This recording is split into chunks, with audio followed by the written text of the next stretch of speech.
The rain fell on Atlanta not as a cleansing shower, but as a thick, suffocating shroud.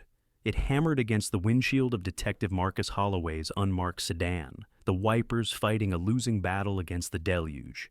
It was the kind of night that washed secrets into the gutters, but tonight it seemed intent on burying one at the bottom of Piedmont Park's Lake Claramere. The park, usually a jewel of midtown greenery, was a churning mess of mud and shadows, its familiar paths transformed into treacherous streams.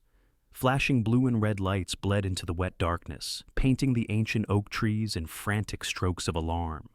Marcus killed the engine and stepped out into the assault. The air was thick with the smell of wet earth and ozone. He pulled up the collar of his trench coat, a futile gesture against the southern storm. His partner for the night, Detective Miller, a pale, perpetually annoyed man whose gut strained the buttons of his shirt, was already at the yellow tape. "Took you long enough, Holloway," Miller grunted, not bothering to look at him. "Thought you might have gotten lost on the south side." Marcus let the jab slide. He was used to it. 30 years on the force, a decorated detective with one of the highest solve rates in the homicide division, and to men like Miller, he was still just the black detective from the south side. "Traffic's a beast in this weather," he said, his voice a low, steady baritone that absorbed the tension rather than reflected it. "What have we got?" Miller gestured with a meaty thumb toward the lake. "Brand new Mercedes S-Class doing a submarine impression. Some joggers saw the tire tracks leading straight off the road and into the drink. No witnesses to the crash itself. Looks like a classic case of hydroplaning, a tragic rich person accident." Marcus's eyes followed the deep gouges in the mud, a straight, violent path from the road to the water's edge. There were no swerve marks, no signs of braking, just a clean, determined plunge. His gut, a finely tuned instrument honed by decades of wading through human misery, gave a low thrum of doubt. It felt too neat, too perfect. The dive team was already in the water, their powerful torch beams cutting murky cones through the black lake. The silence was heavy, broken only by the relentless rain and the crackle of police radios. An hour crawled by, each minute stretching into a small eternity. Finally, one of the divers surfaced, his face illuminated by the shore lights. He pulled off his mask and shouted something to the officer at the water's edge. The officer jogged over to them, his face grim. "They're ready to hook it up to the tow," he said, then paused. "But there's something else." "The driver?" Miller asked, impatient. The officer shook his head, looking directly at Marcus as if he were the only one who would understand the gravity. "The car's empty, not a soul inside." A chill, colder than the rain, snaked down Marcus's spine. This was no longer a tragic accident. It was a stage, meticulously set, and the star of the show was missing. The vehicle registration came back quickly. The Mercedes belonged to Robert Vance, a construction magnate whose company was reshaping Atlanta's skyline. But the primary driver was listed as his 22-year-old stepdaughter, a law student at Emory University named Chloe Vance. And Chloe's mother-in-law was none other than the Honorable Eleanor Vance, a federal judge for the Northern District of Georgia, a woman known for her iron will, her razor-sharp intellect, and her unassailable reputation. "Well, hell," Miller muttered, the annoyance in his voice replaced by a flicker of apprehension. "This just got complicated." Complicated was an understatement. This was a powder keg, a federal judge's stepdaughter, a missing girl, and a car submerged in a lake. The media would be on this like sharks on blood by morning. As the tow truck's winch groaned, pulling the gleaming, waterlogged coffin of a car from the lake, Marcus felt the weight of the case settle on his shoulders. The vehicle emerged from the depths, water pouring from its seams like metallic tears. The windows were all intact. The doors were locked from the inside. There was no sign of a struggle, no broken glass, no blood. Just an expensive purse on the passenger seat and a single elegant woman's shoe on the floor mat. It was as if the driver had simply vanished into thin air. The initial theory was a kidnapping. Someone had run her off the road, snatched her, and dumped the car to cover their tracks. But the evidence didn't fit. The straight, unwavering path into the water spoke of intent, not a struggle for control. As the night wore on and the car was hauled away for forensic analysis, a BOLO was issued for Chloe Vance. Her phone was going straight to voicemail. Her credit cards were inactive. Robert Vance arrived on scene, a man broken by a single phone call, his face a mask of disbelief and anguish. But Judge Eleanor Vance was conspicuously absent. Her clerk informed the precinct that the judge was unreachable, preparing for a major racketeering trial. Marcus stood by the lake long after the other crews had packed up, the rain finally easing to a miserable drizzle. The perfect accident had unraveled, revealing a perfect mystery. And at the heart of it was a missing girl who had everything to live for, and a family whose power could either be a great asset to the investigation or a formidable obstacle. He looked out at the dark water, which had given up the car but kept its secrets. The question wasn't just where Chloe Vance was, it was who wanted her to disappear so completely that they would stage her death with such cold, calculating precision. The search for Chloe Vance consumed the next 12 hours. K-9 units swept Piedmont Park, finding nothing but the scent of rain-soaked leaves. Detectives canvassed the quiet, affluent neighborhoods surrounding Emory University, where Chloe rented a tasteful apartment. Friends and classmates were called, their voices a chorus of confusion and fear. No one had seen or heard from her since the previous afternoon. The media had caught the scent, and the name Judge Vance was a headline magnet. The pressure from the top floor of the APD headquarters was immense. Find her, now. It was a worried neighbor who gave them the break. An elderly woman named Mrs. Gable, who watered Chloe's plants when she was away, had a spare key. She hadn't seen any lights on, hadn't heard a sound, and a package had been sitting on the doorstep since yesterday. It wasn't like Chloe, she insisted. The girl was meticulous. Marcus and Miller met the building manager at the apartment on the second floor. The building was quiet, respectable, the air smelling of lemon polish and old money. The manager's key slid into the lock, but it wouldn't turn. The deadbolt was engaged from the inside. Standard procedure, Miller sighed, stepping back. Breach it. The heavy thud of the battering ram echoed down the hallway. The door splintered and flew open. Marcus was the first one through, his hand resting on the butt of his Glock, senses on high alert. But the apartment was still, silent. The living room was immaculate. Law textbooks stacked in neat piles, a laptop closed on the coffee table, a single glass of red wine, half full, sitting beside it. It was tidy to the point of being sterile. There was no sign of a struggle, no chaos, no violence. Marcus moved cautiously toward the bedroom, his instincts screaming that something was profoundly wrong. He pushed the door open, and there she was. Chloe Vance was lying on her bed, perfectly centered on the comforter. She was dressed in silk pajamas, her long blonde hair fanned out on the pillow like a halo. Her hands were folded peacefully over her stomach. Her eyes were closed. She looked like a sleeping princess from a fairy tale, but the unnatural stillness, the waxy pallor of her skin, and the faint, bluish tint to her lips told a different story. This wasn't sleep. This was eternal. God Almighty, Miller breathed from behind him. It wasn't a murder scene. It was a diorama, a carefully crafted tableau of peaceful death. The medical examiner, who arrived minutes later, confirmed what Marcus already knew. There were no marks on her body, no signs of trauma. Rigor mortis was well established. She had been dead for at least 18 to 24 hours. The half-empty glass of wine in the living room suddenly seemed less like a simple nightcap and more like a potential murder weapon. While the forensics team began their slow, methodical dance, Marcus surveyed the room.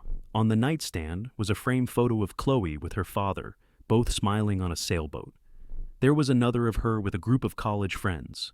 Conspicuously, there were no photos of her stepmother, Judge Eleanor Vance. The scene was too clean, too perfect. The locked deadbolt suggested suicide, but everything else screamed staging. Who would lock the door from the inside and then lay down so peacefully to die? Who would go to the trouble of sinking her car in a lake first? The two scenes, the violent plunge of the car and the serene stillness of the body, were a jarring contradiction. Judge Vance and her husband arrived an hour later. This time, the judge was present. She was a tall, imposing woman with sharp features and eyes that seemed to miss nothing. She wore her grief like a well-tailored suit, somber, appropriate, but impenetrable. Robert Vance collapsed into a sobbing heap at the sight of his daughter, his raw animal grief a stark contrast to his wife's stoic composure. "Who could do this?" Judge Vance asked, her voice steady, betraying no tremor. She looked at Marcus, her gaze analytical, as if he were a lawyer presenting a weak argument in her courtroom. My daughter, she was a good girl, focused, ambitious. Did she have any enemies, Your Honor? Marcus asked, keeping his tone respectful but firm. Anyone who might wish her harm? The judge paused, a flicker of something unreadable in her eyes. Chloe recently ended a relationship with a young man, Michael Carter. He's an activist, one of those community organizers. She said he was becoming too intense, too radical. I worried about his influence on her. It was a subtle but powerful suggestion, a seed of doubt planted with surgical precision. Michael Carter, a black activist. In the politically charged climate of Atlanta, the narrative almost wrote itself. Miller was already nodding, seeing the easy path forward.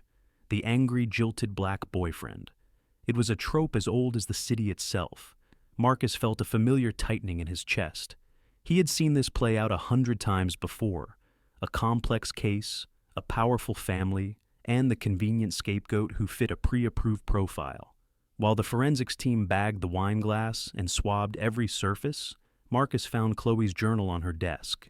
It was a leather-bound book filled with her neat, precise handwriting. He flipped through the pages. Most of it was law school notes, observations on case law, personal reflections. But the last few entries were different.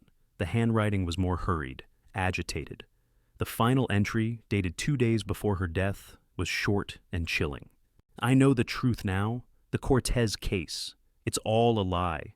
She's not who she says she is. I have to confront her. The whole foundation is built on sand, and I'm going to be the earthquake. There was no name mentioned, but Marcus didn't need one. She, the foundation, the lie. He carefully placed the journal in an evidence bag. This wasn't about a jilted boyfriend. This was about something much bigger.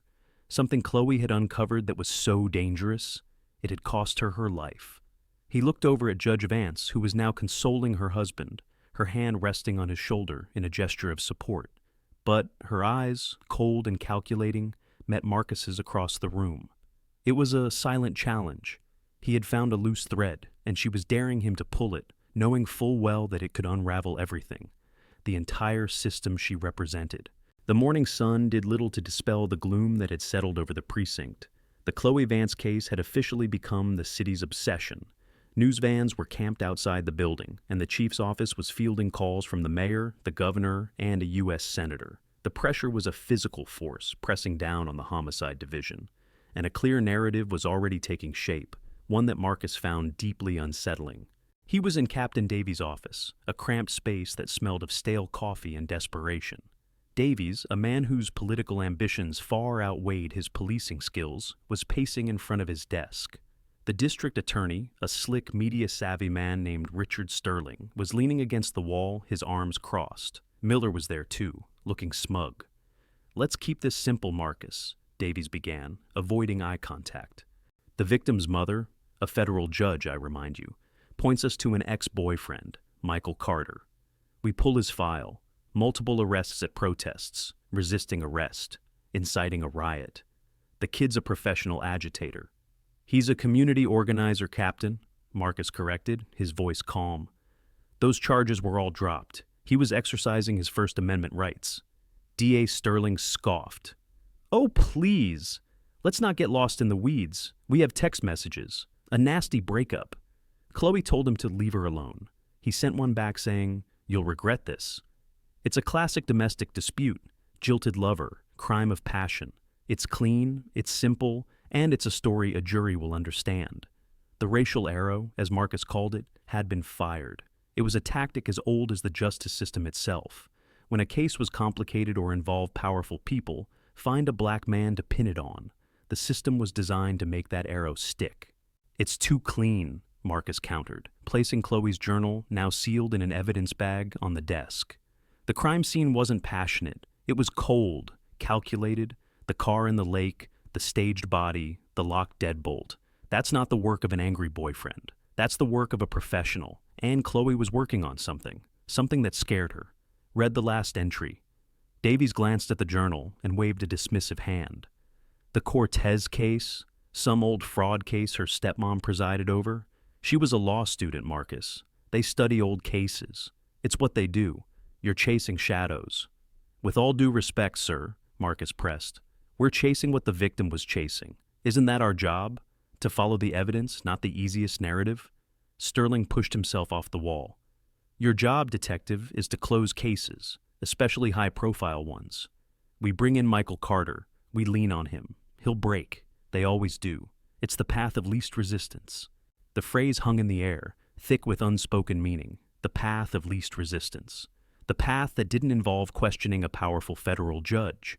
The path that pointed directly at the angry young black man. Miller, who had been silent until now, chimed in. Holloway wants to make this a conspiracy. I say we stick to the facts. The boyfriend had motive and opportunity. Let's bring him in. Marcus felt a cold fury rise within him, but he kept it locked down. Losing his temper was exactly what they expected, what they wanted. It would prove their point. He was the emotional one, the one who couldn't be objective. Bringing him in now is a mistake, he said, his voice dangerously low. It'll spook the real killer. It tells them we're on the wrong track. That's your opinion, detective, Davies said, his tone final. My orders are to bring Michael Carter in for questioning. Miller, you and Rodriguez will handle it. Holloway, you're to focus on processing the physical evidence from the apartment. I want you in the lab, not in the field. Understood? It was a clear sidelining, a message. He was being taken off the main line of inquiry because he wouldn't follow the script. He was being relegated to the background, tasked with busy work while they pursued their chosen suspect. Marcus simply nodded, the muscles in his jaw tight. Understood, Captain. He walked out of the office, the smug look on Miller's face burning in his memory. He knew what the interrogation of Michael Carter would look like. It would be hours under hot lights, his words twisted, his past thrown in his face. They would wear him down until he was confused and exhausted, hoping for a slip-up, a false confession. Down in the evidence lab, the preliminary toxicology report came back on the wine. Negative for all common poisons. No cyanide, no arsenic, no barbiturates. Whatever killed Chloe Vance was sophisticated, something that didn't show up on a standard screen. Another piece that didn't fit the crime of passion narrative. As he meticulously cataloged the items from Chloe's apartment, Marcus felt a growing sense of isolation. He was fighting a war on two fronts. On one side was a cunning, invisible killer who had left behind a perfectly staged crime scene. On the other was his own department, a system so eager to find a black scapegoat that it was actively obstructing the path to the truth. He looked again at the photocopy of Chloe's last journal entry, the Cortez case. It's all a lie. She had found something worth killing for. And the people who wanted it to stay buried were now using the color of a man's skin as a shield. The racial arrow had been fired, and Michael Carter was its target, but Marcus Holloway was going to stand in its way, even if it meant standing alone. He would find out what Chloe knew about the Cortez case. Orders be damned. The dead deserved that much. Being sidelined was a double-edged sword. On one hand, it was a slap in the face, a clear message from the brass to stay in his lane. On the other, it gave him freedom. While Miller and Rodriguez were busy playing good cop, bad cop with Michael Carter, leaking suggestive details to a hungry press, Marcus was left to his own devices, poring over the case files in the solitude of the records annex. The air in the basement room was stale, thick with the dusty smell of old paper and forgotten crimes. It was here, away from the prying eyes of the captain, that he could do his real work. He started with Judge Eleanor Vance. Her record was impeccable. A graduate of Harvard Law, she had a reputation for being tough but fair. She was a darling of the media, a powerful black woman who had shattered glass ceilings. Her judicial philosophy was conservative, her sentences often harsh. She was, by all accounts, a pillar of the community, but pillars could develop cracks. He pulled the file for the United States versus Julian Cortez. The details jumped off the page, not because of what was there, but because of what wasn't. Cortez, a charismatic and handsome stockbroker, had been the architect of a massive Ponzi scheme. He had defrauded dozens of investors, many of them retirees, out of nearly $20 million. The evidence against him was overwhelming. Bank records, sworn testimony from his own partners, a clear paper trail of deceit. The prosecution, led by the same D.A. Sterling, who was now so eager to convict Michael Carter, had recommended a sentence of 10 to 12 years in federal prison, the standard for a crime of that magnitude. But that's not what happened. Judge Eleanor Vance, the tough-on-crime judge, had shown a surprising and inexplicable amount of leniency. She had sentenced Julian Cortez to just 2 years. 2 years for wiping out the life savings of countless families. Marcus read her sentencing statement, searching for a rationale. Vance cited Cortez's lack of a prior record, his supposed remorse, and his cooperation with authorities. But the file showed his cooperation was minimal at best. He never gave up the location of the bulk of the money. His remorse seemed performative, according to the prosecutor's notes.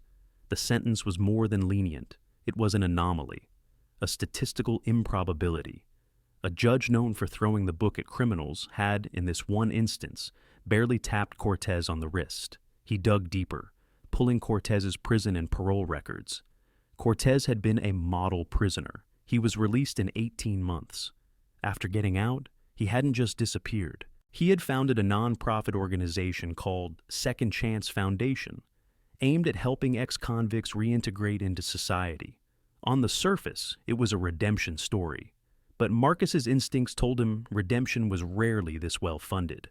Where was the money coming from? A few online searches gave him the answer, and it hit him like a physical blow. The primary benefactor of the Second Chance Foundation was a large Atlanta-based charitable fund called the Justice for All Endowment. The chairwoman of the board of trustees for that endowment was none other than the Honorable Judge Eleanor Vance. The pieces clicked into place with a sickening certainty. It wasn't a coincidence. It was a conspiracy. Vance gives Cortez a slap-on-the-wrist sentence. Cortez gets out. Vance, through her own charitable foundation, funnels money, tax-free charitable money, to Cortez's new organization. It was a blatant, outrageous conflict of interest at best, and a sophisticated money laundering scheme at worst. Chloe, a brilliant and idealistic law student, must have stumbled upon it. She had likely been reviewing her stepmother's past cases for a school project, and noticed the same anomaly that Marcus had. But unlike him, she had kept digging. The whole foundation is built on sand, she had written. It wasn't a metaphor. She was talking about the Justice for All endowment. She had uncovered the lie at the heart of her stepmother's public persona. The paragon of justice was in bed with a convicted felon she herself had sentenced. Now he understood the motive. This wasn't about a secret love affair. This was bigger. This was about money, power, and a carefully constructed empire of lies. If Chloe had gone public, it wouldn't have just been a scandal. It would have been the end of Judge Vance's career. She would have been disbarred, disgraced, and likely facing federal charges herself. For a woman like Eleanor Vance, a woman who had built her entire identity on the foundation of law and order, such an exposure would be a fate worse than death. He leaned back in his chair, the dusty air of the records room suddenly feeling thin. He now had a clear motive, a plausible suspect, and a direct connection to Chloe's final, cryptic words. But it was all circumstantial. He had a theory, a damn good one, but he had no hard proof, no evidence that directly linked Judge Vance to the apartment, the wine, or the poison. He thought about Michael Carter, still sitting in an interrogation room upstairs, being grilled for a crime he didn't commit. The system wasn't just failing him. It was being actively used as a weapon to protect the real killer. He had to present this to Davies, regardless of the consequences. He had to force them to look away from the easy target and toward the uncomfortable truth. He gathered the files, his movements precise and deliberate. He was no longer just a detective investigating a murder. He was a man with a singular purpose, to unravel the web of deceit that a powerful judge had woven around herself. He was walking into his captain's office to accuse a federal judge of conspiracy and murder, armed with nothing but a file of old documents and a dead girl's diary. It was a professional suicide mission. But as he walked up the basement stairs, he knew he had no other choice. Chloe Vance had died trying to expose the truth. He couldn't let her die in vain. The atmosphere in Captain Davies' office was glacial. Marcus laid out the files on the polished desk. The Cortez case summary, the lenient sentence, the financial records linking Judge Vance's endowment to Cortez's nonprofit. He presented his theory logically, dispassionately, connecting the dots just as Chloe must have done. He watched for any sign of comprehension, of dawning realization, on the faces of Davies and D.A. Sterling. He saw none. Instead, he was met with a wall of impenetrable silence. Davies stared at the papers as if they were written in a foreign language. Sterling, however, looked at Marcus with an expression of pure, unadulterated fury. "Are you out of your mind, Holloway?" Sterling finally hissed, his voice low and venomous. "You're accusing a sitting federal judge of murder and money laundering based on this flimsy stack of coincidences? You're trying to derail a solid homicide case to chase some wild conspiracy theory." "It's not a theory, it's a motive," Marcus retorted, keeping his own voice even. "A motive far stronger than a nasty breakup text. Chloe Vance found this out. She was going to expose it. She wrote it in her journal. A cryptic line in a diary is not evidence," Davies said, finally finding his voice. He began pushing the files back toward Marcus. "Judge Vance is a respected jurist, a pillar of this city. You're asking us to believe she's some kind of criminal mastermind who murdered her own stepdaughter. I'm asking you to follow the evidence where it leads, regardless of who's involved," Marcus said, his frustration beginning to fray the edges of his composure. "At the very least, we need to question her. We need to look into the financials of that endowment, get a warrant for her records, and for Cortez's." Sterling let out a short, incredulous laugh. "A warrant? You want me to sign off on a warrant for a federal judge based on your hunch? Do you have any idea the kind of political firestorm that would ignite? She would have my job, your job, and the captain's job before the ink was dry. The answer is no. Absolutely not." The wall wasn't just silent, it was hostile. They weren't just dismissing his theory, they were actively protecting Judge Vance. It was then that Marcus realized the true depth of her influence. She wasn't just a judge, she was a power broker, with connections that ran through the entire city's political and legal establishment, including the very men standing in front of him. "So, what about Michael Carter?" Marcus pressed, shifting tactics. "Are you going to charge an innocent man to avoid rocking the boat?" "We have enough to hold Carter for 72 hours, Davies said, his tone leaving no room for argument. "And I expect a confession by then. As for you, Holloway, your involvement in this line of inquiry is over. I am ordering you to drop this theory about Judge Vance. You will hand over all your notes and focus exclusively on the forensics. Am I making myself perfectly clear?" The threat was unmistakable. Defy a direct order, and his badge would be on the line. Marcus looked from Davies' stern face to Sterling's smug one. He had played his hand and lost. They were going to bury his investigation, and quite possibly an innocent man along with it. He gathered the files, the silence in the room thick with his defeat. As he walked back to his desk in the bullpen, he felt the shift. The other detectives who had been watching the closed-door meeting now avoided his gaze. Whispers followed him. "Holloway's lost it. Going after a judge. Always has to make it about race." He was an island, a pariah in his own squad room. The next 2 days were a masterclass in institutional obstruction. His requests for further forensic analysis on the wine, for a more advanced toxicology screen, were suddenly buried in paperwork. His access to certain databases was mysteriously down for maintenance. When he tried to pull the full unredacted financials of the Justice for All endowment, he was told the files were sealed by a court order. A court order that, he suspected, originated from a friendly judge doing a favor for Eleanor Vance. He was being systematically cut off, his investigation slowly starved of oxygen. Meanwhile, the case against Michael Carter was being built brick by brick in the media. Anonymous sources, likely from the DA's office, leaked details about his radical politics and his volatile relationship with Chloe. He was being tried and convicted in the court of public opinion, his face plastered across every news channel, the perfect villain in a story written by powerful people. Marcus felt like he was running in quicksand, the truth sinking deeper with every struggle. Chloe had been smart. She must have known the kind of power she was up against. She wouldn't have relied on just a journal. She would have had proof.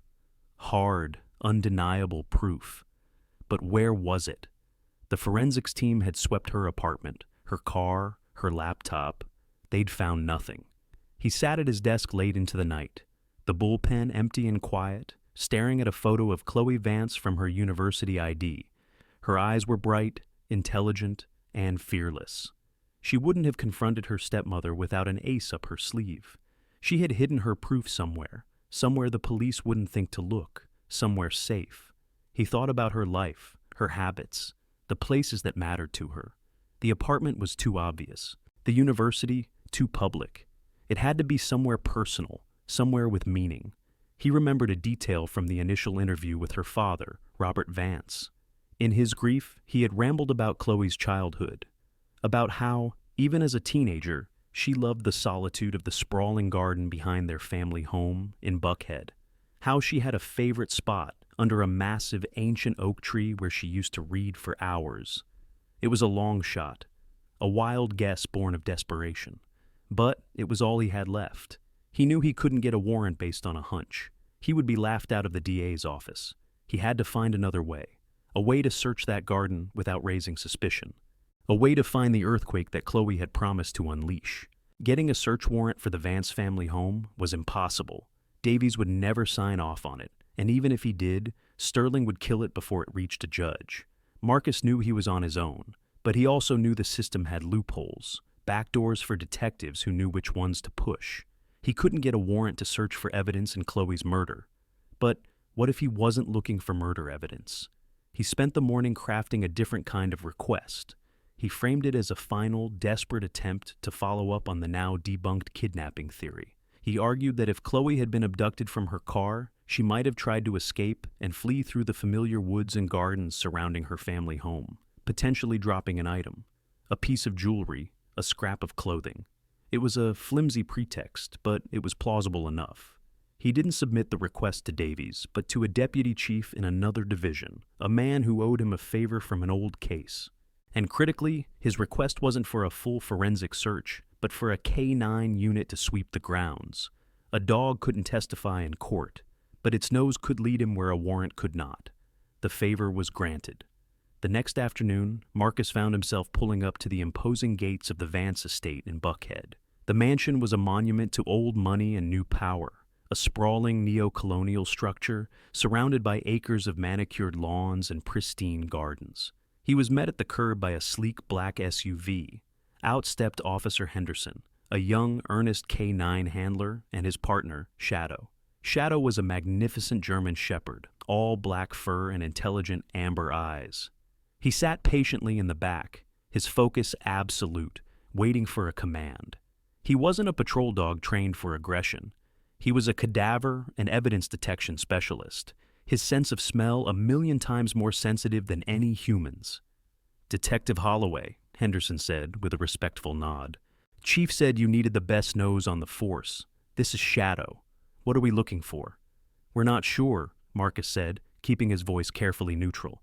"The missing girl, Chloe. We're doing a final sweep of areas she was familiar with. We're looking for anything that seems out of place, anything human."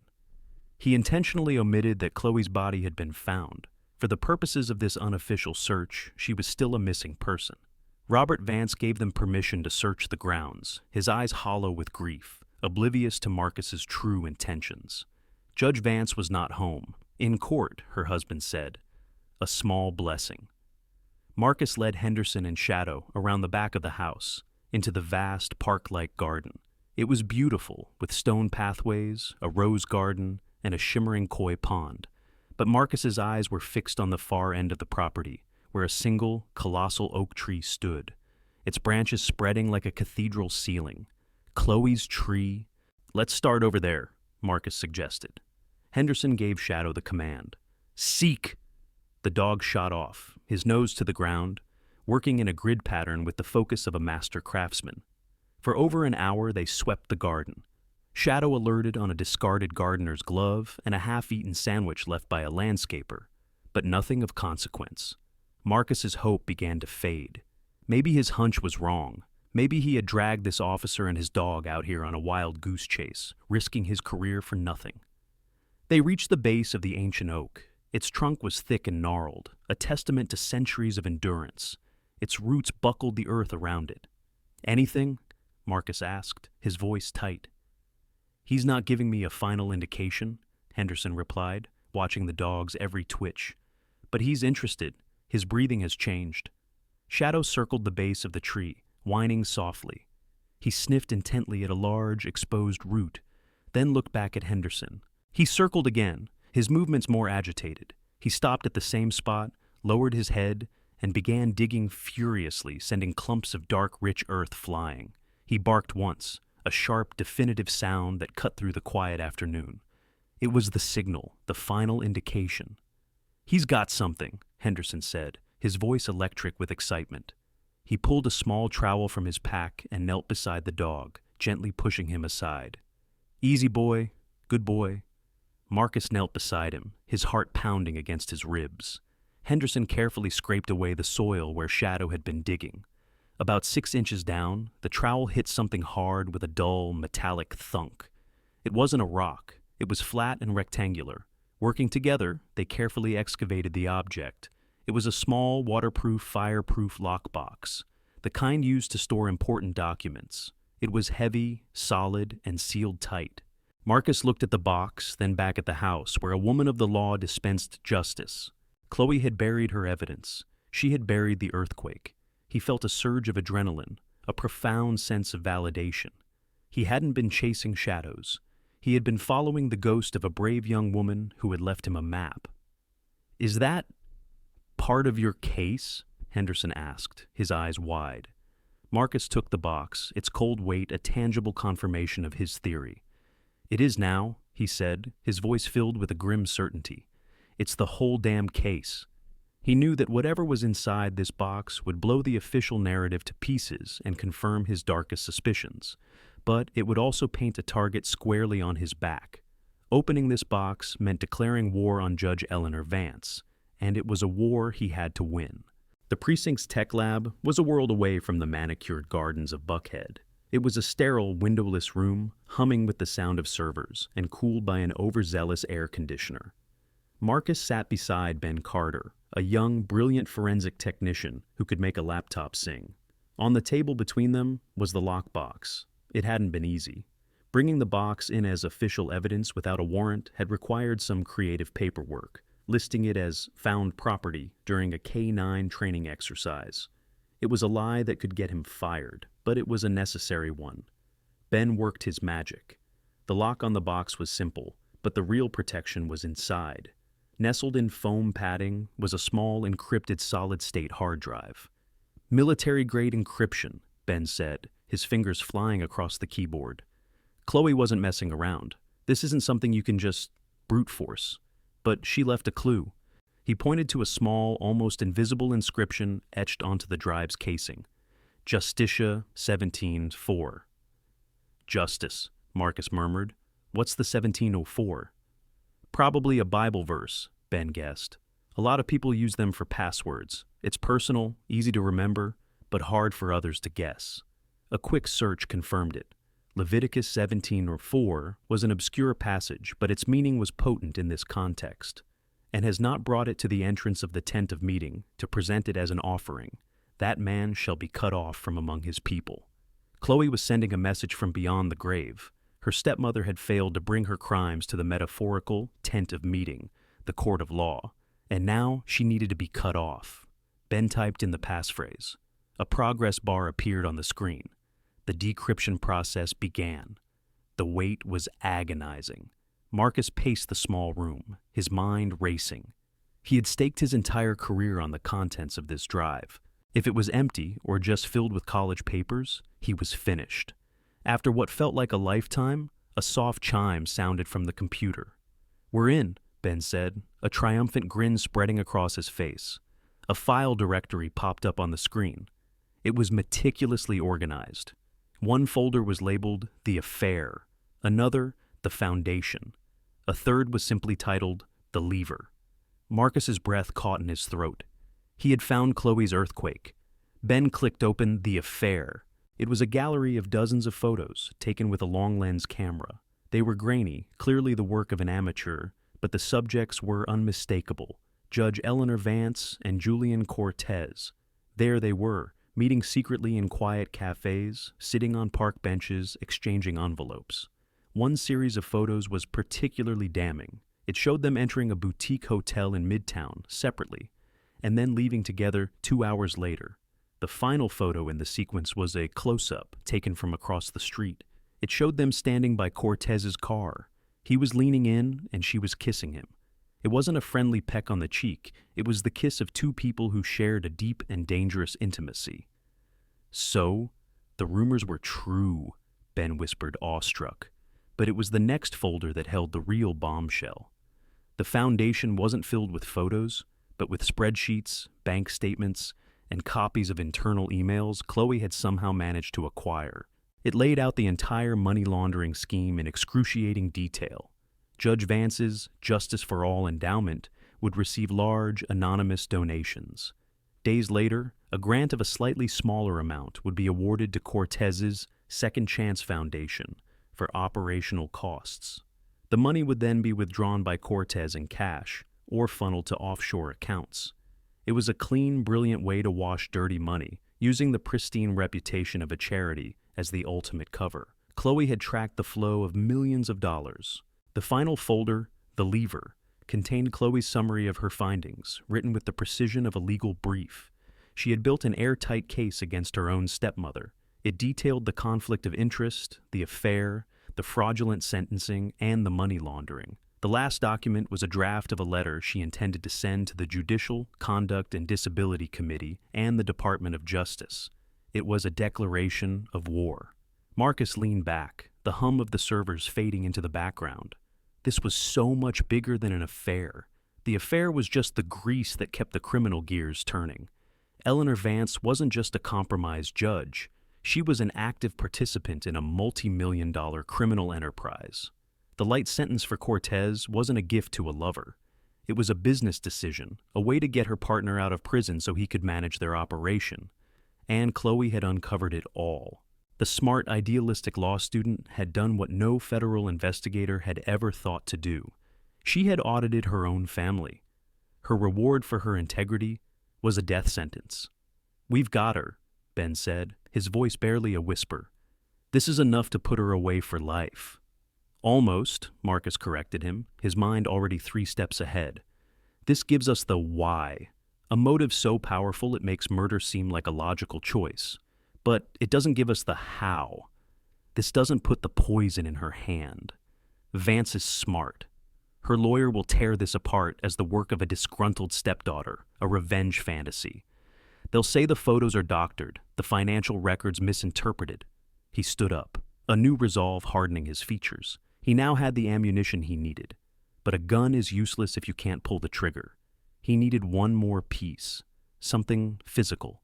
Something that tied Judge Vance directly to the act of murder itself. He thought of the wine, the negative toxicology report for common poisons. Whatever killed Chloe was rare, sophisticated. It wasn't something you could buy online or cook up in a basement. It was the kind of thing a professional would use. A professional like Julian Cortez. The affair wasn't just about money. Cortez was Vance's connection to a world she couldn't enter herself. He was her hands in the criminal underworld. The next step was clear. He had to face Cortez. The final toxicology report landed on Marcus's desk with a soft thud that felt like a gavel strike. He had pushed for the advanced screening, calling in another favor with the state crime lab, asking them to run the samples through mass spectrometry to look for compounds that didn't belong in the human body, no matter how obscure. The result was both terrifying and illuminating. Chloe Vance had been killed by a custom-synthesized neurotoxin. It was a complex organophosphate, chemically similar to some pesticides, but engineered to be far more potent and fast-acting. The report noted that it was virtually odorless and tasteless, and its chemical signature would degrade rapidly in the bloodstream, making it nearly undetectable after 48 hours. They had found it only because they had been looking for anything out of the ordinary. The medical examiner added a chilling personal note. "In 30 years, I've never seen anything like this. This isn't poison, it's a bespoke weapon. It was designed to mimic a sudden cardiac event. Whoever sourced this has access to a very sophisticated chemist, or a black market for specialty chemicals. This changed everything. This wasn't a crime of passion where a judge impulsively grabbed a household chemical. This was premeditated murder of the highest order. The weapon itself was a message. We are professionals, and we are untouchable." Judge Eleanor Vance was a woman of law books and gavels, not clandestine chemistry. But her partner, Julian Cortez, was a different story. He had spent 18 months in a federal penitentiary, a veritable university for criminal networking. If anyone could get their hands on an untraceable poison, it was him. Marcus now saw the division of labor. Vance was the brains, the power, the legitimizing face of the operation. Cortez was the muscle, the street-level operator, the one who could get things done in the shadows. He was the one who procured the weapon.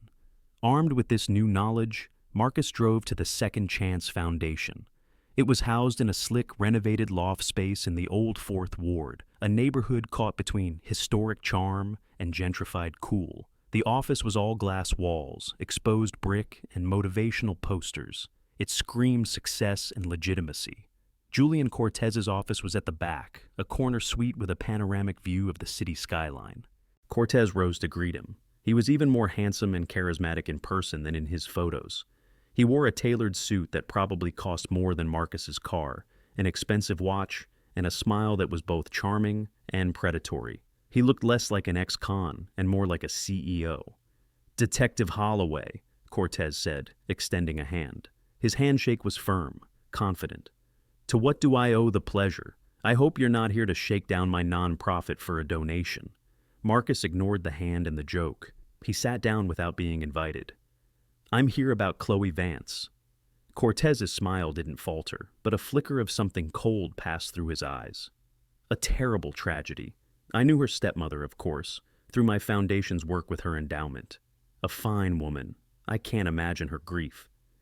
"Let's skip the pleasantries, Mr. Cortez," Marcus said, his voice flat. "Let's talk about your relationship with Judge Vance, the one that doesn't happen at board meetings." Cortez leaned back in his chair, a picture of nonchalant ease. "I'm not sure what you mean, Detective. I mean the meetings in cafes, the walks in the park, the afternoons at the Midtown Hotel," Marcus said, watching for a reaction. There was none. Cortez was a master of control. "The judge and I have become friends," Cortez said smoothly. "She's a mentor. Is friendship now a crime in this city?" "It is when it's with the same judge who gave you a shockingly lenient sentence for stealing $20 million, Marcus countered. "And it's a crime when it involves laundering money through a charity." For the first time, a crack appeared in Cortez's polished facade. A muscle in his jaw twitched. "Those are serious and baseless allegations, Detective. I think this conversation is over. You should speak with my lawyer." "Oh, we'll get to the lawyers," Marcus said, leaning forward. "But first, I want to talk about poison, specifically a custom-made neurotoxin, the kind a man with certain connections could get his hands on, the kind that leaves no trace, the kind that killed Chloe Vance." He saw it then, a flash of genuine fear in Cortez's eyes. It was there for only a second before it was masked again by arrogance. But Marcus had seen it. He had hit a nerve. Cortez stood up, his voice losing its charming edge, replaced by something sharp and dangerous. "Get out of my office, now. Don't come back without a warrant." Marcus stood up slowly. He had what he came for. He hadn't expected a confession, but he had confirmed his theory. Cortez was involved. He was the link to the poison. But Cortez was just as insulated as Vance. He had a rock-solid alibi for the night of the murder. He was the keynote speaker at a fundraising gala, in a room with 200 witnesses. He hadn't administered the poison, but he had provided it. Vance and Cortez were in this together, two parts of a deadly machine. As he walked out of the office, Marcus knew that direct evidence was a dead end. He couldn't prove Cortez bought the poison, and he couldn't prove Vance administered it. They had constructed a perfect firewall between themselves. Trying to break either one of them individually would be impossible, but what if he didn't have to? He sat in his car across the street, watching the glass building. He realized their greatest strength was also their greatest weakness, their partnership. Their conspiracy was built on mutual trust. If he could shatter that trust, if he could make them believe the other was about to betray them, the entire structure would collapse. He couldn't break through their wall of silence. He had to make them tear it down themselves. It was time to stop playing detective and start playing chess, and his next move would be to put the king and queen in checkmate against each other. The key to a successful chess match isn't just about making good moves. It's about forcing your opponent to make bad ones. Julian Cortez and Eleanor Vance were formidable opponents, insulated by power, wealth, and intelligence. Marcus couldn't beat them on their own terms. He had to change the game. His first move was subtle. He didn't arrest Cortez. He didn't leak anything about the poison or the money laundering. Instead, he made sure Cortez knew he was being watched. An unmarked car parked across from the Second Chance Foundation. A conspicuous detective asking questions about Cortez in his old neighborhood.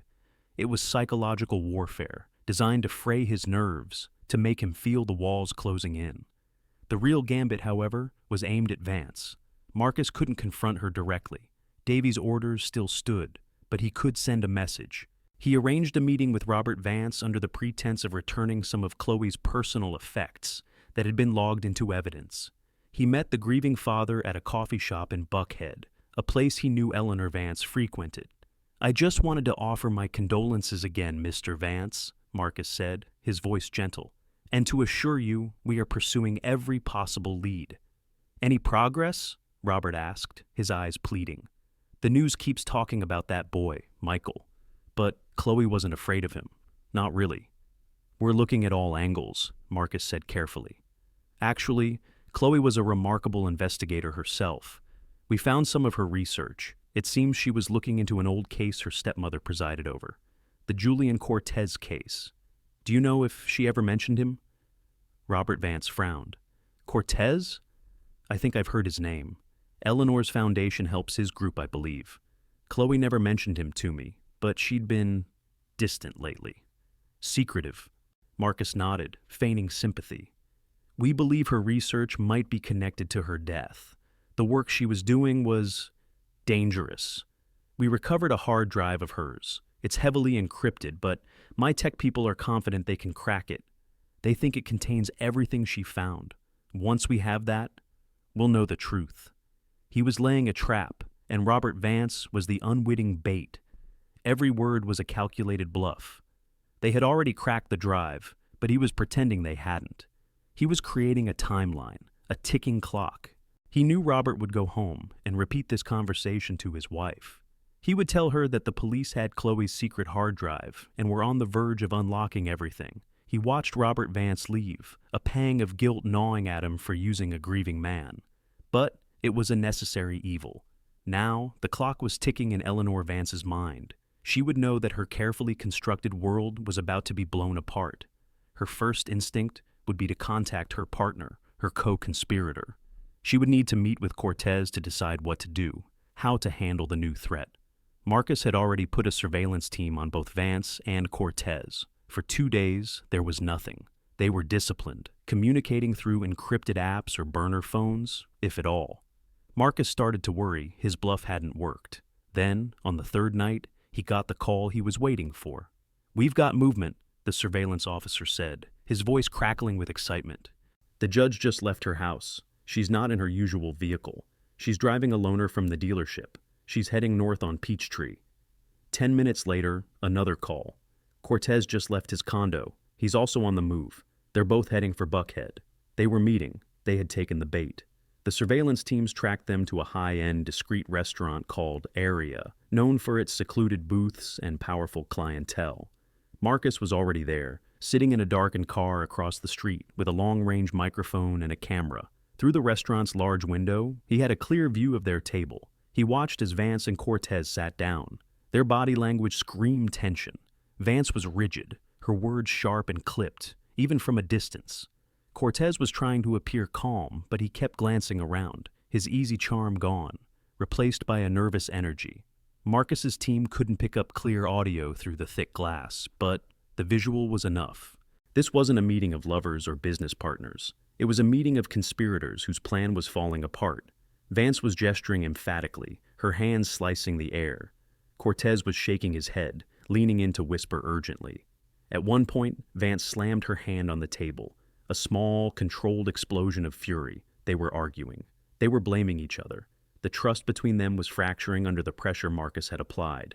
This was the moment he was waiting for. The photographic evidence of this secret, panicked meeting, taking place after Marcus had explicitly warned Cortez away and informed the family about the hard drive, was the final piece of circumstantial evidence he needed. It linked them together at a critical moment, their actions screaming guilt.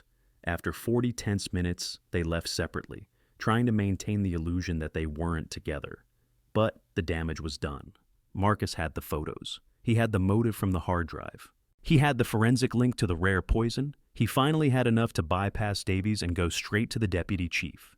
He had enough to get a warrant. He had enough to bring the Queen into the interrogation room. The chess match was nearing its end, and it was time for the final move. Checkmate. The interrogation room felt smaller, more claustrophobic, with Judge Eleanor Vance inside it. She sat at the metal table not like a suspect, but like she was presiding over a hearing. Her posture was perfect, her expression impassive. Her navy blue suit was immaculate. Beside her sat Alan Shore, a defense attorney so legendary and expensive that his presence alone was an act of intimidation. Marcus walked in and sat opposite them, placing a single thin file on the table. He met her gaze. Her eyes were like chips of obsidian, cold and unyielding. "Your Honor," Marcus began, his voice calm and respectful. "Mr. Shore, thank you for coming in." "Let's dispense with the pleasantries, Detective," Shore said, his voice smooth as silk. "My client is a federal judge. You are wasting her valuable time. Unless you have a charge, we are leaving." "The charge is murder one," Marcus said plainly. The words hung in the sterile air. Vance didn't flinch. "I know you advised your client not to speak, Mr. Shore, but I think she'll want to hear what I have to say." Marcus opened the file. He started methodically, laying out the foundation of his case, the Cortez anomaly, the lenient sentence, the Justice for All endowment and its grants to the Second Chance Foundation. He detailed the money laundering scheme, his words precise, supported by the spreadsheets and bank statements from Chloe's hard drive. Vance remained impassive. Shore occasionally scoffed, muttering, "Circumstantial misinterpretation." Then Marcus slid the photos across the table. The clandestine meetings, the hotel, the kiss. "A clear conflict of interest, Your Honor. The basis for disbarment." "An unfortunate personal indiscretion," Shore countered smoothly. "Entirely separate from her judicial duties, and certainly not a motive for murder." Marcus then produced the photos from the restaurant in Buckhead. "This was taken 2 nights ago, after I spoke with your husband and mentioned we had recovered Chloe's hard drive. After I questioned Mr. Cortez about your relationship. 2 people with nothing to hide don't arrange a secret, panicked meeting like this." For the first time, a flicker of emotion crossed Vance's face. Annoyance. He was getting under her skin. "And then there's the poison," Marcus continued, his voice dropping slightly. "A custom-synthesized neurotoxin. Not exactly something one picks up at the hardware store, but it is something a man with extensive criminal connections, a man like Julian Cortez, could procure." "You have no proof my client knew anything about any poison," Shore snapped. "You're building a house of cards, Detective." This was the moment. Marcus knew that evidence alone wouldn't break her. She was too smart, too disciplined. He had to break her trust in her partner. He had to make her feel abandoned. "You're right, Mr. Shore," Marcus said, nodding slowly. "I don't have definitive proof that she bought the poison. But maybe I don't need it. Because you see, Mr. Cortez is in another room down the hall, talking to D.A. Sterling as we speak. This was a complete fabrication. Cortez was in his lawyer's office across town, but the lie was delivered with absolute conviction. He was very cooperative," Marcus continued, watching Vance's eyes, "especially when we explained the law of accomplice liability. The person who pulls the trigger, or, in this case, pours the wine, is the one who faces the death penalty. The accomplice who just helps procure the weapon, they can often make a deal, a reduced sentence in exchange for truthful testimony." Shore immediately recognized the tactic. "My client will not be intimidated by your transparent games, Detective." But it wasn't Shore he was talking to. He was talking to Vance. He saw the subtle tightening around her eyes, the almost imperceptible tensing of her shoulders. The seed of betrayal had been planted. Marcus pushed the final piece across the table. It was a digital voice recorder. "This is a preliminary statement from Cortez. I thought you should hear it." He pressed play. The voice that filled the room was a clever piece of audio engineering, stitched together by Ben in the tech lab from recordings of Cortez's keynote speech at the gala. It was just a few sentences, generic but damning in this context. "I had to protect myself. The situation was no longer under my control. She made the final decision. I just did what she asked. It was a bluff of epic proportions. But to Eleanor Vance, a woman now convinced her lover was in another room saving his own skin, it sounded like the ultimate betrayal. The obsidian shield in her eyes shattered. It was replaced by a look of pure, incandescent rage. She stared at the recorder as if it were a snake. "That lying coward," she whispered, her voice trembling with fury. "Your Honor, don't say another word," Shore commanded, placing a hand on her arm. But it was too late. The dam had broken. She jerked her arm away from her lawyer and fixed her glare on Marcus. "He did what I asked. He's the one who brought me that vial. He's the one who said it was the only way, that it was untraceable. He was supposed to be the professional." Her carefully constructed composure crumbled, revealing the raw, venomous truth beneath. The room fell silent. Shore closed his eyes, his face a mask of defeat. Marcus felt no triumph, only a profound emptiness. He had won. "She wouldn't listen," Vance continued, her voice now a hollow monotone, the confession pouring out of her.